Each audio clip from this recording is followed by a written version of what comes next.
Tony Milazzo. You are live and on board again, but we have a very special guest this time on board here in Marina Del Rey on Bellinote.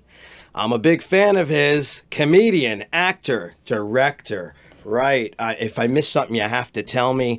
I'm live with Joey Medina. What's up, Tony? Good to be here on this lovely boat. Oh, thank you. I can't believe you're even here. I am a huge fan. Love your work. I know it's like 20-something years in the business, and you're very inspirational to others. Just got to say that. Thank you, man. I appreciate it. You know, it's so funny. It's like sometimes you take things for granted. Like, sometimes you're in your own head, and then when somebody, says, "Hey, man, I've been watching you forever," or they'll quote a joke that I did years ago, or you're in another country and they know who you are. That it just catches you by surprise, and it's like, oh fuck, okay, people have been paying attention, so it's pretty good. Yeah, especially you. You're a face. I mean, this face, Joey Medina. I got the face of an ex-fighter because that's what I was. So it's like, it's funny. Years ago, I had my own morning radio show in L.A. And one of the sponsors was a plastic surgery clinic, and they were like, "Hey, do you have a girlfriend? Give her some tits or something." I'm like, "No, it's just me." And they were like, "Well, do you need anything?" Because they need it. So I'm like, "Well, maybe I'll do my nose." So I was thinking about fixing my nose, and because it's broken from boxing, they took the cartilage out. But then everybody was saying, "No, don't change that. That's you, man. That's what you look like." So I ended up getting a little bit of liposuction at the time, and that shit hurt. Yeah, you're not even a big guy. Were you bigger then? Actually, I was smaller, but it was free, so I took it. I was thinking maybe get some penis reduction, but they didn't do that kind of operation. Yeah. Hell, I'll be in on that with you too. Nice. These girls say they want big ones, they complain, then they get a big one, then they don't want a big one anymore. Right, you can't win. Your face is nice, your face isn't nice, your nose is broke, your nose isn't broke. Yeah, it's you got character. No-win. Yeah, that's it. I like that about you. Thank you. You too. You got a character. The whole East Coast thing. Yeah, but we got characters. Another way of saying we can only play certain parts. Yeah, that's true too. We're not leading men. Actor, no, unless it's our own film, then we can do what the fuck we want. Exactly. Then we're a leading man. If I cast it, directed, write it, hell yeah, then we're especially we finance it too, right? We're like, oh yeah, we play anybody you want. So good stuff. I know I've been watching you for many years. I mean, let's go with some of your more recognizable stuff just for some people, if somebody out there, especially they're boating and they're on the hook in the middle of the Bahamas somewhere listening to this, or who knows where, and they're like, Joey Medina, who's that guy Joey Medina again? The biggest thing I've done, where people still keep hitting me up, is something called the Original Latin Kings of Comedy. And that was with George Lopez, Paul Rodriguez, Cheech Marin. And it was right around... I remember you in that. Yeah, right when that's when the Kings of Comedy came out, and the Blue Collar Tour guys, So I was in the Latin version of that. Right. And it was huge. I mean, the DVD actually is one of the highest selling comedy DVDs of all time. Yeah. That's how good it did, So right there, I mean, you were groundbreaking in George Lopez at the time for all these other Latinos that are up now. No, it's all because of you. Yeah, one of the that film actually really broke not just records, but it really put us in the mainstream, and it put us all out there. And the funny thing was, I was unknown before that, but I was touring with Paul Rodriguez and writing with Paul Rodriguez for several years before that, and that's what ended up getting me the spot. So when I got the spot and I was in it, and I knew it was going to come out and everything, and it played in theaters. My shit was playing in theaters. So I didn't know that. Yeah, so I knew when it came out, and once people were watching it, that I really had to rise to the occasion. So I did a lot of writing, and I really pushed the envelope, and I started becoming a better and better comic, because I put myself in that spot where I had to be. You know what I mean? Yeah. Well, you're a mainstream comic. Mm-hmm. Oh yeah. Although doing that Latin show in the beginning, people love to categorize. How they're always like, black comedy, Latino comedy. I don't see you as a Latino comic, by the way. Thank you. And the funny thing is, even though you blazed the trail. Right. I don't do any of that material anymore, and because I just don't like to be pigeonholed. And, I just, last year I was headlining in Singapore, Malaysia, Indonesia. Actually was the first American comedian to perform in Vietnam. I headlined in Vietnam. Oh, And wow. that's not including people say, well, how about Bob Hope? Bob Hope did it for the troops. So he really didn't do it in Vietnam. It was, even though the place was in Vietnam. Right. It's just like I've performed in Japan for the troops, but I don't tell people I performed in Japan. Because I didn't play Japan, really. I played for the troops, American troops. Right. But, Which was my next question, too. Do you drop in and take... Oh, yeah, absolutely. I do the troops all the time. I work with the troops all the time. I was just in Europe entertaining the troops, and that was fun. Yeah. How many shows do you think you've done for the troops by now? Oh, hundreds. Wow, Hundreds. Joey. Yeah, hundreds. How awesome is that? It was fun. And you know what? They need that. Yeah, those are my favorite shows. My favorite shows, especially, I've been to Iraq 3 times, and I've been to Bosnia like 4 times, and possibly even 5.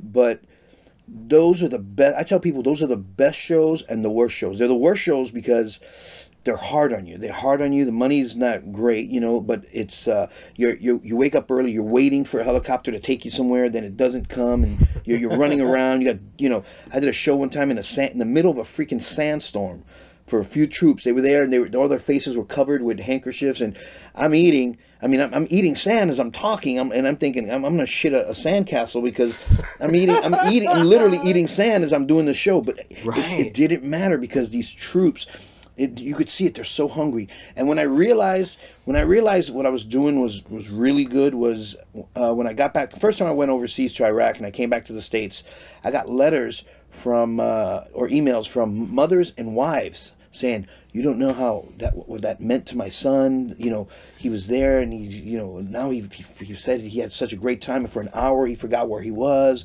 Thank you. And I'm like, wow. When I'm getting letters not just from the troops but from their spouses and from their parents, that really touched me. Brings a tear to my eye. And I'm like, man, that's awesome. Isn't that incredible? Yeah, I love it, man. You know, God didn't bless me with much, but he gave me a good sense of humor and a big cock, and I'll milk both of those as much as I can. Joey, we got a lot in common. And we're both from New York. There you go. Hey, Latin, I'm Italian. Yeah, that's right. No, but we're paisans. We're man. paisans. We're paisans. My trainer, when I boxed, my trainer was Italian. They were from Morris Park Avenue, right around there. Oh, great, Yeah. great.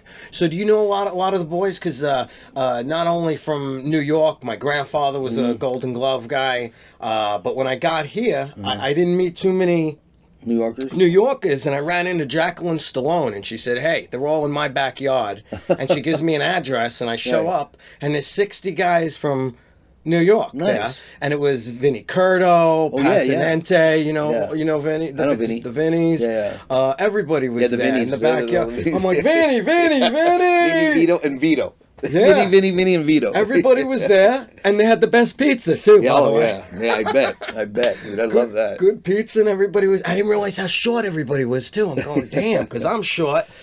You don't realize Latins and these Italians fighters are short. Yeah, Latins and Italians are short. Well, you know, Boom Boom Mancini's a buddy of mine, a good buddy of mine. He's my height too. He's a short guy, you know, and Italian, but he's from Ohio. Yeah. And great guy though too. Another good cat. Latins and Italians have a lot in common, especially East Coast Italians. Very family too. Very family. We talk with our hands. Yeah. You know, we talk fast. Everything's hard workers. Yeah, hard workers. We love to eat. Love to cook. Yeah. You know what I mean? So we have a lot in common. It's all in the whole Latin vibe there. So how'd you do in boxing? So you left boxing. What happened with that? Well, I fought. I moved from the Bronx to New York. I'm sorry. I moved from the Bronx to Tucson, Arizona. I became a professional when I was 19. Nice. I won the Arizona Lightweight Championship in 1983. And then in 1986, I fought for the NABF Super Featherweight title. And I got robbed. And after that, I had maybe a couple more fights. Once I lost that fight, it took a lot out of me. I'm like, I don't want to fight anymore. And I kind of just lost heart. So I ended up becoming a cop, believe it or not. No. Yes. I'm like my own job fair. You do not look like you're a cop. I know. I didn't act like a cop either. From where? That's why I'm not a cop anymore. Arizona. I live Tucson. Arizona PD? Yeah, Tucson, yeah. Wow. So I was a cop. Nobody knows that. Yeah, I know. It's not too many. But so I did that for a while. I did that for about 4 years or so. Didn't like it. I started dabbling in comedy. I actually went to a comedy club, and I was because I love comics and I love stand-up. Yeah. But I never thought in a million years I'll be a stand-up comic. So I went there. They promoted an open mic my friends were like, dude, you got to do the open mic. And I did it as a challenge. The same way someone jumps out of a plane once, and they don't decide, they're not going to become a professional skydiver. They go, okay, screw it, I'll do it. I just want to, just for the thrill of it, for the thrill of it. I'm glad you picked that. It's kind of similar. Yeah. But I did it. I went up on stage. It was 3 minutes. I was so nervous. And then... it's like jumping out of a plane with no parachute. Yeah, well, exactly. And sometimes it's fucking more dangerous, believe me. You probably have more chance of dying on that stage, you know what I mean? And I probably did die, not literally, but you know, material-wise. But my friends liked it. I had a great time. And I became friends with all the open micer comics there. And that's all I wanted. I just wanted to be friends with comics. So I just wanted to hang out with these cats and just be, you know, so the only way to hang out with them is to be a little comic, a stand-up or open micer. So I just became an open micer just to hang out with comics. I never thought in a million years I'm going to do it as a career. Right. So then one day, my ex-wife catches me screwing around or doing something. I don't know what it was. So all my shit was out in the street. Not you. Yeah, I know. So all my shit was out in the street. I tell people, I thought my neighbors were having a yard sale. All this shit was out in front of my house. I'm like, hey, what's, you know, and then it's all my shit. And then I realized, I'm like, wait a second. So, wait, that's my stuff. Yeah, so she's like, yep, you got to go. And so I put all my shit in my car. I had a Camaro. It was like a Z28 back then. Right, badass car. I put all my shit in the back. And I was not too proud to call anyone and say, hey, listen, can I spend time in your pad? So I lived in my car. I didn't have a boat. I wish I would have had a boat. Well, it was Arizona. I couldn't have done anything with a boat. Right. But so I lived in my car for a few weeks. That's why I always keep the boat. You never know when you might have to sleep on it. Keep the boat. And you can move quick. Just pull up those lines. Get away from the crazy girls. Yes. So you have to swim to give me your crap. So anyway, So I did. So I was living in my car for a while. I would change and get dressed and brush my teeth, take showers at the gym, and all that stuff. And I would just go to open mic. And then one day, when all this crap really hit the fan, I went to a show at the club, and they let me in free because I was an open micer and they knew who I was. And I remember watching a comic up there, you know, professional comic, and I remember how much fun he was having and all the people laughing. And I remember telling myself at that very moment, I go, I have nothing to lose in my life. I have no place to live. I got no job. I have no family now. I go, I could start my life all over again, like if I was just born today.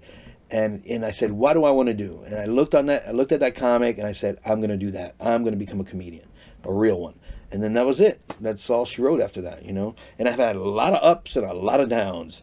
And you know how this business is, a lot more downs than there are ups. I've made a hell of a lot of money, and I've made shit. And it's you know, but I still love it, man. It's the greatest job in the world because it's not a job; it's a lifestyle. I see you still playing the small gigs, the big gigs. Yeah, I play every gig I can. You do whatever you do. Yeah. Yeah, you know, it's incredible. I learned this from one of my Italian friends when I was a kid. We had a hot dog stand together. He told me, he goes, "Fast nickels are better than slow dimes." And I'm like, you know what? Fuck, I love that. And that's always been my motto. That's a great saying. Yeah, it's always been my motto. Very true. So now you know how it is. Now, that hot dog stand wasn't nickels and dimes. Let me tell you something. The hot dog stands I know in New York City, people are ordering a hot dog, but they're dropping an envelope in the drawer, right? So I don't know what you guys were up to. We did a little something. But yeah, you might as well be Italian too. Say, it's not just the Italians. My mom will love to hear that. She thinks Italians get a bad rap. It's those Latinos. Yeah, it's everybody. Too. Everybody's got to hustle. And so now now I've been doing comedy for 21 years. I've literally traveled all over the world. Yeah. I've made wonderful. You know, I've made great money. I've made crap money.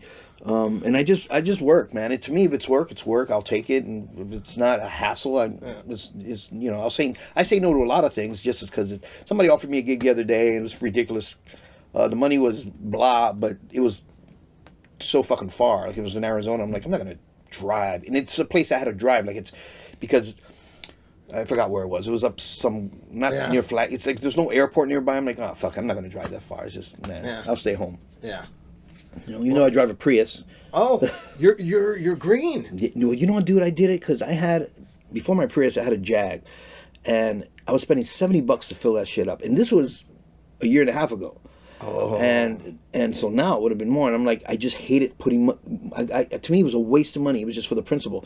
So I hated. Yeah, but you were looking good in it in Hollywood. Yeah, it did look good, and I had a Mercedes before that. Now now I'm in the gayest car ever, a Prius. But you know what? I see people in the biz even because it's green. Green, yes. It's okay. Yes. I'm doing it for financial reasons, but I just tell them it's for green. Yeah. It's for the environment. But you know what? Actually, I love green my little car Joey now. Medina. I love my little car, man. Prius has so much fucking room in it. I fill it up for $30. It's freaking great. Yeah. So Joey's green, but I'll tell you the green he isn't, Hollywood green, because you know how it goes, huh? You on to everybody's crap before they try to pull something on you? Oh, yeah. You know, because I heard you on the voice, on the phone before, something about contracts. Oh, yeah. I find that, like, they try to pull the wool over my eyes in this town. Oh, yeah, in New York, tries we to. were on a handshake. We didn't even have this. What are you doing Thursday? No audition. Right. You get here, it's resumes, auditions, reels. Or there'll be 100 lunches before anything gets done. Yeah. They'll be like, all right, let's have a meeting. Okay, you have a meeting, have a lunch.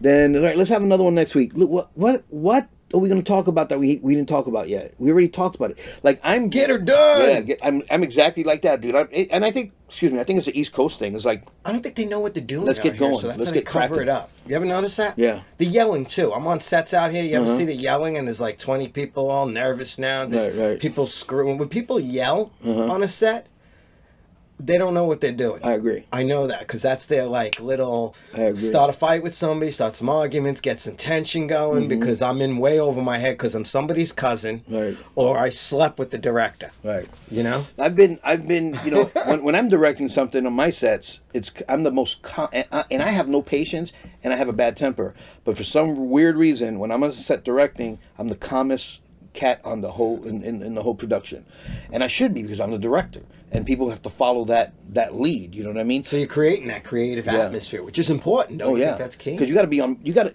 I direct the same way I am on stage. I'm very open minded, and even though I know what I'm going to talk about on stage, I'll deflect. I'll do something different. You know, if I'm talking to someone in the audience, and I just go with it. And I'm the same way in directing. I'm like, look, I already know what the scene is going to do. Let's see, maybe there's something better. Maybe somebody else comes to me and go, hey, how about if we do this? I'm like, hey, I like that better. Let's do that. Or, you know, and I'll make it happen. That's what makes a good director. Yeah, I'll just make it happen. Wow. Well, I listen a lot. You don't get to work with too many directors like that. I mean, you would think. I've worked with some directors horrible. One of the funniest things that happened with me once, I wasn't directing, but I was on Rob Schneider's new sitcom. It's not out yet. Oh, okay. But he was directing the episode, but he was also acting in the episode. So, which was extremely difficult because he was always ad-libbing. So when he was ad-libbing, I didn't know if he was talking to me as his character or if he was talking to me as a director. So I would, like, you know, he would say something like, I would say something in my character, and then he would be like, no, keep going. And I'll be like, stop. He goes, no, I'm telling you to keep. I'm like, oh, fuck, sorry. So then when I thought he was talking to me as a director, I would behave, you know, and then he goes, no, I'm talking to you. And I was like, dude, this is fucking confusing, man. I cannot, I don't understand what do you want me to do? Because I was going by my lines, but he wanted me to ad-lib. So if I ad-libbed, then he ad-libbed. And then I didn't know if he was ad-lib. Like, it was so fucking hard to figure it out. It turned out great, and he's a great director, actually. He's a great guy, and the show is great. But it was one of the most difficult things was to direct and act at the same time. Sure. Yeah. But what would you think's an answer to that? Like, to me, I would think like maybe have somebody else that day who knows what you want visually as a director and what you're looking for to kind of stand in and do the technical stuff so that you could just be in character. Yeah, there should always be a stand-in if the director's acting, but I think the best way to fix it is not to ad-lib. Because if you're ad-libbing, the other people acting around you are not going to know if it's an ad lib or if you're saying it as a director. Yeah, they're totally confused. Yeah, it's very confusing, and it was very confusing for me. And it comes, you know, because it was a lot of pressures. Here I am in a big scene with Rob Schneider. You know what I mean? And I'm playing this gay character that's over the top. So I'm trying to focus on that. Oh, I gotta see that, Joey. Yeah. And, hi. Yeah, it was way over the top. Medina, gay, over the top. And but it's a great scene a great episode. I'm in the entire episode. I steal the episode. I guest star that whole episode. So it's I'm looking forward for that. What's that called? It's called Real Rob. And it's basically like the Louis Show or like a Modern Family kind of single camera type of sitcom. Good stuff. Yeah, and it's cool. We shot it in Florida. He shoots it in Florida and L.A., but it takes place all in L.A., supposedly. What else you got going right now that you want everybody to know about? Well, speaking of directing, I just directed a film called Missing, and it's a short horror film. The entire film is black and white except for the blood. The blood's in color. So the only thing in color is the blood. So it's really cool. And it's I did it with zero budget, even though I spent probably a couple of grand on it. But it looks very realistic. And the torture is hard for people to watch. There's a lot of torture in it. Oh, and nice. It's gruesome. And I make it look as realistic as possible. And it's really, I'm really impressed by it. I won Best Director and Best Screenplay at a film festival in Philadelphia, or in Pennsylvania, I'm sorry. And I've just entered... it's just been accepted to 2 other film festivals.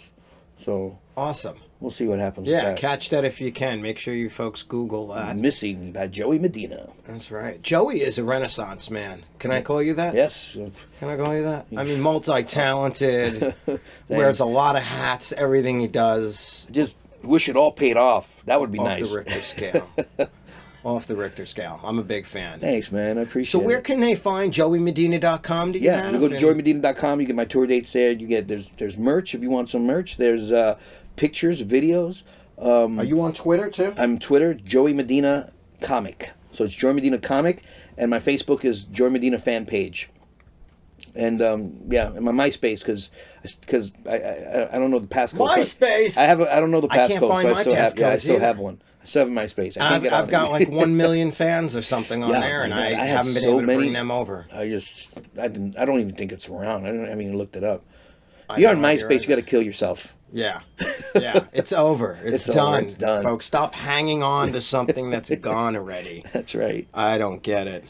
Oh, so boating. I mean, we're out here on the boat. Yes. I mean, I'm excited you came out here to the water. Well, thanks, especially when you said it's a boat. I'm like, let's do it, because I love boats. Oh, you do? Yeah, I just, boats are the shit. I go fishing right out of here in Marina Del Rey. Sometimes I take one of those boats out. Oh, great. Charter boats with everybody. Yeah, the new Del Mar or Spitfire. Spitfire, I think it's the one. So the big metal one, right? Is that the big metal one? Yeah, the big metal one. Yeah. New Del Mar. Okay, Del Mar, right. And it's reasonable. People don't realize. No, we pay like $40 reasonable. or something? Like $40. It's not a lot. Incredible. $40. Deep sea fishing. You get your pole. They got the bait there. They even give you everything? Yeah. Oh my God. Pole. You got to pay, I think, like $10 extra or whatever. But there's a pole they give you. There's bait. They show the guys are really helpful. When you catch the fish, at the end for a tip, they'll cut it, fillet it for you. They'll do all that stuff, nice. Clean it out. It's a great day out, man. The first time I did it here, they had a morning session and an afternoon session.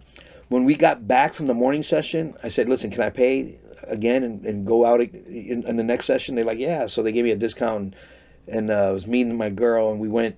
Oh, nice. We just had a great time, man. We went fishing, and it was cool. All right. They just got a great ad. Yeah, there you go. Anytime think that was our sponsor. There you go. You should ask him for that, right? Yeah. Well. So yeah, it is fun fishing. Well, you got a boat. So you're more of a fishing guy?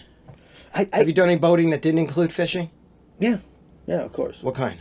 Power boats?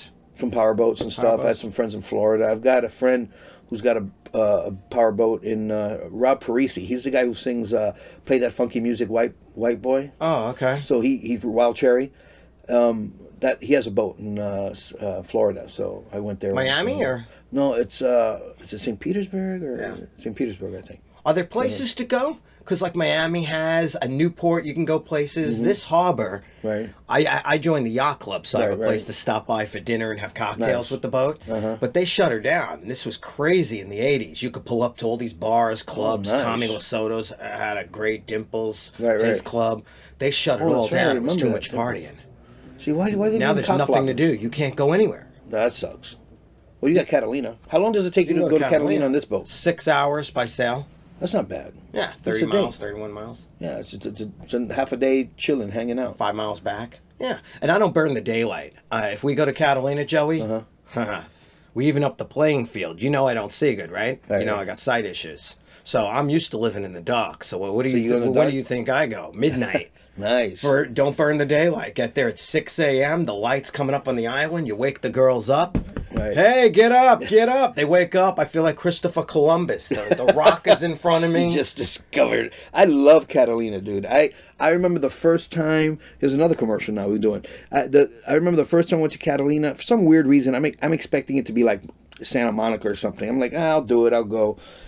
So I go there, and I get there. I'm like, oh my God, this really feels like it's a different place. It doesn't feel like it's part of California. Isn't it It feels incredible? like it's a little, a little island somewhere in Mexico or something. It's, and it's so much fun. It was so Where nice. did you go to Two Harbors, the Isthmus, or did you go to Avalon? Avalon. Yeah. See, Avalon reminds me still of Universal City Walk. It's like, Okay, why yeah, would I it's got- take my boat there? Because my Right. yacht club goes there all the time, and Right, I miss right. those cruises. Right. I don't go. But I wanna go- like the Isthmus, Two Harbors. That's where I want to go. One horse town. I've seen the videos of it and Oh, have you? pictures. Yeah, and like and Yeah, one restaurant bar, right. Doug's And Reef. it's a perfect little beach right there, One right? little It's like shop. little, like it's like a sandbar. There's little almost, right? beaches just around that side of the island that are just untouched. You wouldn't even Nice. find a footprint. Nice. You could just bring your girl, bring a bottle of wine, Mm-hmm. get naked, and have it right there, you know? Speaking of naked, I did that once in Catalina. We rented a little motorboat, just a small motorboat. We went out, and we're like, "Fuck it, let's go." You didn't scare the fish, did you? Yeah, they scared me, man, because I don't know how to swim. But I know how to float, but I can't swim. So anyway, we jump overboard naked, and we splash around a little bit, and we try to get back on the boat, and it's so hard to get back on a boat. Oh, you can't. People don't get that. Oh my God, I really thought, I'm like, what are we gonna do? We're gonna have to fucking call for help when we see a boat pass by. Like, what are we gonna do? And finally, I don't know how we did it, but one of us got on, and then we pulled the other one on. But it took us probably about 10 minutes to try to get back on that boat. Yeah, there's a couple of horror films, Open Water, that's about that. They went swimming, and then nobody could get back in the boat. Oh, yeah, I the boat saw that drifted film. away. Uh-huh. Same kind of people don't realize. Even here at the over here at the dock when you come here, right? You fall off the boat. You see, you can't get back on this boat. There's no that's way. right. So people panic. So it's probably good we're talking about this. Right, It's right. something we could educate them on. That you got to always look for. Usually a power boat has a swim step. Okay, yeah. Or a boat with a ladder. And Right. instead, most people panic. Right, the right. water's cold all year round out Right, here. right. Usually they have a heart attack the minute they fall in the water, even Yeah, right here it by is the cold. dock. And then they try to get up on the dock, and they cut themselves on the barnacles in Right, the right. dock. And the dock is so high up, even though it looks like it's 6 inches from the water, you can't get up on a dock from in the water. Yeah, yeah. There's no way. Yeah, it's hard. Well, you know what was it? Somebody was telling me a story about those football players that they were on a boat. These are professional football players. You heard the story? Yeah, they're too big to even get out. Yeah, no, but what happened was they were out in Florida fishing. There were 4 professional football players, 2 white guys and 2 black guys.